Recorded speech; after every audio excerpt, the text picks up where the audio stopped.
Good morning, dear students. Today we do the last poem in the collection, the last one that is assigned for me. That is a poem by Alexander Pope, and the poem is titled Essay on Man. Understood? The title of this poem is The Essay on Man, and it is written by the great neoclassical poet Alexander Pope. It is a very philosophical poem, and you are getting an idea of the philosophy of this great neoclassical writer. Before beginning with the poem, we will go into the details of the person. We will discuss some biographical details. That is the usual pattern that we do.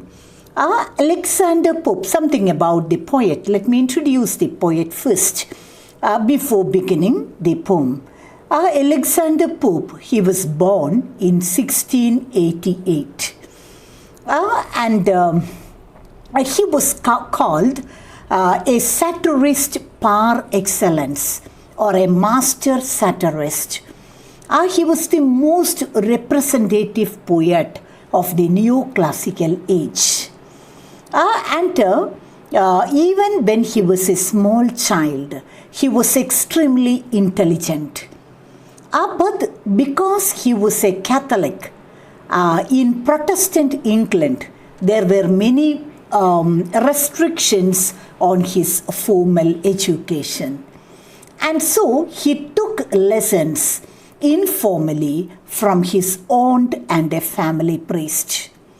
And thus he mastered classics, Latin, Greek, French, and Italian. And he was a hunchback. He was only 4 feet 6 inches.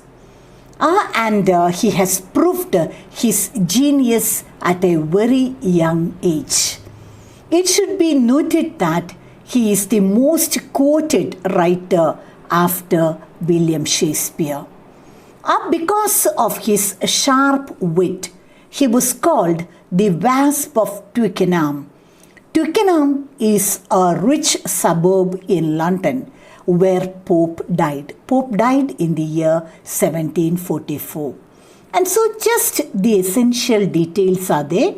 Let me sum up the points once again. Alexander Pope, who was born in 1688, he wrote the poem Essay on Man. And this is a very philosophical poem. This is written by Alexander Pope, a master satirist, a satirist par excellence. And he was the most representative poet of the neoclassical age.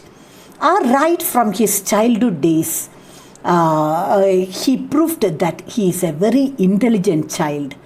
But there were many restrictions on his formal education because he was a Catholic in Protestant England.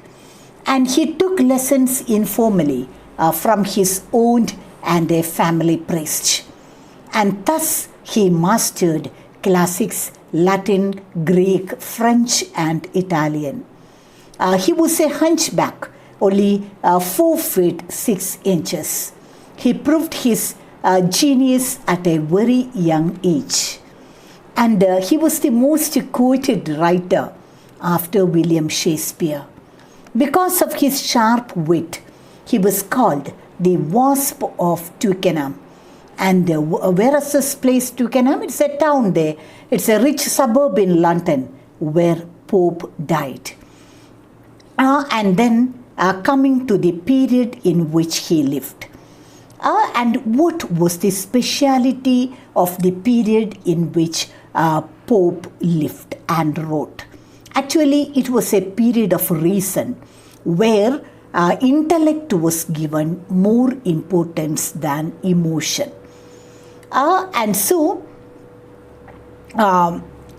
18th century is marked by a spirit of rationalism and scientific temper. That is, there was an advancement in science and technology.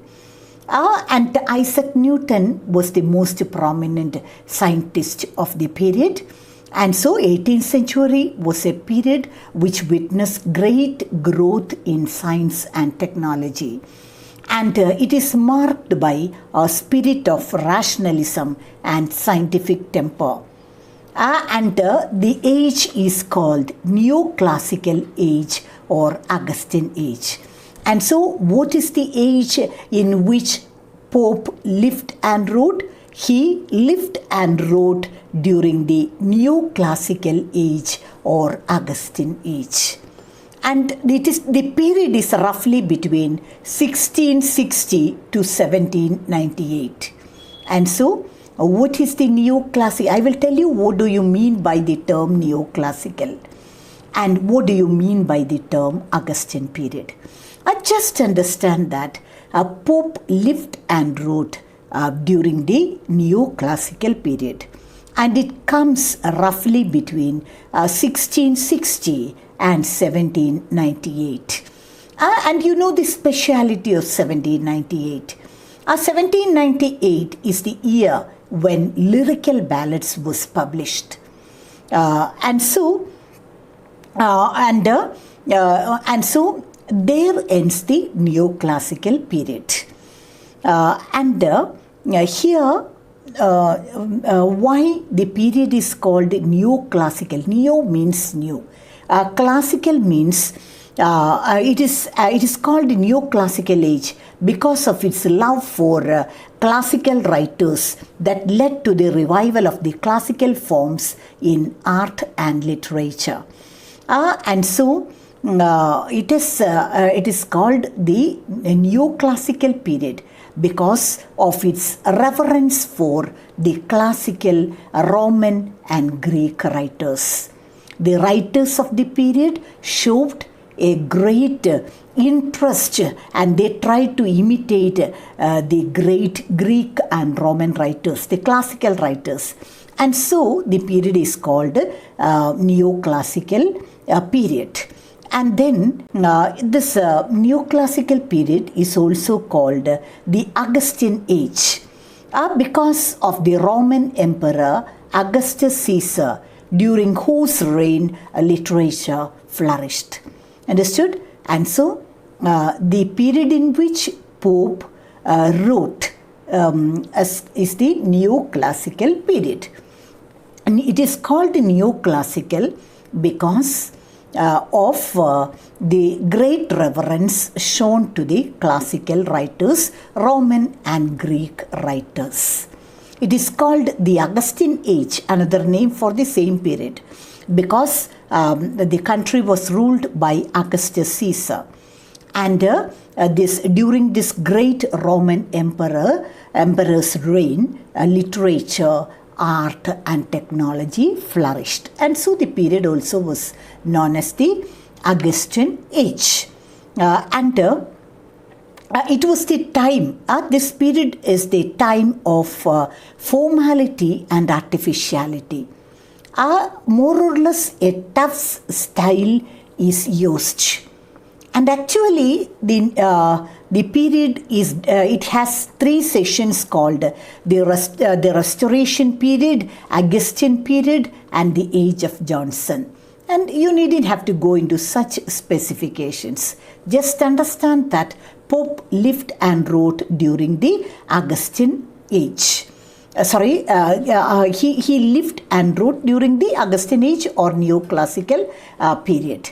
And it is called Neoclassical because of the reverence shown by the great reverence shown to the great classical writers, Roman and Greek writers. And Augustan age because it was the period of the great emperor Augustus Caesar, during whose reign literature flourished. And so this Neoclassical period is preceded by Renaissance period and it is followed by the Romantic era. That is another point that you have to note. That is this neoclassical period is preceded, something that comes before. It is preceded by the Renaissance period. And it is followed by the Romantic period. Why Romantic period? I told you 1798. It is the year in which Lyrical Ballads was published by Wordsworth and Coleridge. It marked the beginning of a new age. That is the Romantic period.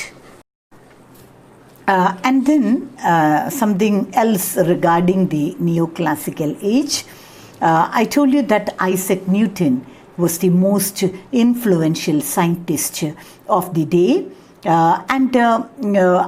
Pope, Alexander Pope, had great respect for Isaac Newton. But Isaac Newton was not very much interested in poetry, and he dismissed poetry as irrelevant. His scientific theories and his religious beliefs had but a profound influence on the 18th century poets. See, all the 18th century poets, including Alexander Pope, they were all influenced by the scientific theories and the religious beliefs of Isaac Newton. And then many of the sayings of Pope have become maxims in English. See, you have, I will tell you some familiar phrases, maxims. I will tell you about some usually quoted lines of Pope, of which you and me are very much familiar. Example, a little knowledge is a dangerous thing. Isn't it? A little knowledge is a dangerous thing. A fool's rush in where angels fear to tread. Fools rush in where angels fear to tread. To err is human, to forgive is divine. See, we used to quote these phrases or maxims, even though we don't know that they were written by Alexander Pope. And I told you that he was the most quoted writer after William Shakespeare.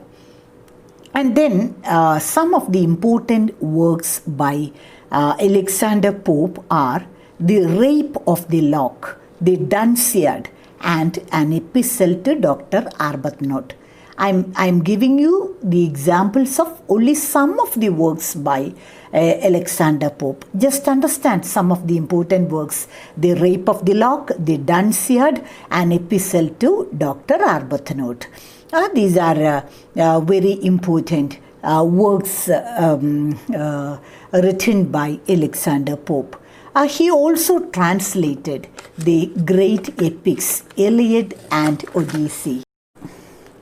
And Pope perfected the heroic couplet, which he used in most of his poems. The heroic couplet was the most preferred poetic form, as it was the closest to the verse of Virgil and Homer, and helped to impose order as well as to control emotion. And so, just understand that Pope had Pope and all the writers of the 18th century, they had great respect for Isaac Newton, for his scientific temper, for his ideas. Alexander Pope, he had written many important works. I told you about the Dunciad, The Rape of the Lock, and then an epistle to Dr. Arbuthnot. And again, I told you about the phrases which have come as maxims, which are usually quoted by all of us, like to err is human, to forgive divine. A little knowledge is a dangerous thing, and so on. And then, see, in addition to the poems written, he made many translations. He translated the great epics like Iliad and Odyssey. And he uses a heroic couplet for most of his poems. And when he uses the heroic couplet, the poem becomes very close to the verses of Virgil and Homer. I told you that Pope had unusual respect for the classical writers. And so he becomes very close to these classical writers when he uses the heroic couplet. I will tell you what is heroic couplet. See, what is heroic couplet? Not very important, but just for your personal information. Heroic couplet is a poetic form in which two lines written in iambic pentameter end with perfect rhyme. Understood? A heroic couplet is a poetic form in which two lines written in iambic pentameter end with perfect rhymes. See, here you have, I am sure that you have studied meter, feet, rhythm, etc. Because you study the different or you study different types of poems and all these different aspects of poetry. And so iambic pentameter lines, you know, isn't it? And so heroic couplet is the poetic form in which two lines written in iambic pentameter end with perfect rhyme. And the heroic couplet add a sing-song quality to the poems. And Pope is an expert. He is an adept in using heroic couplet. And so it adds to the singing quality, rhythmic quality of the lines of Pope. Clear? Why? What contributes to the musicality? The quality of the poems of Alexander Pope, the heroic couplet that he had used in his poems. And then, and so that much regarding Alexander Pope.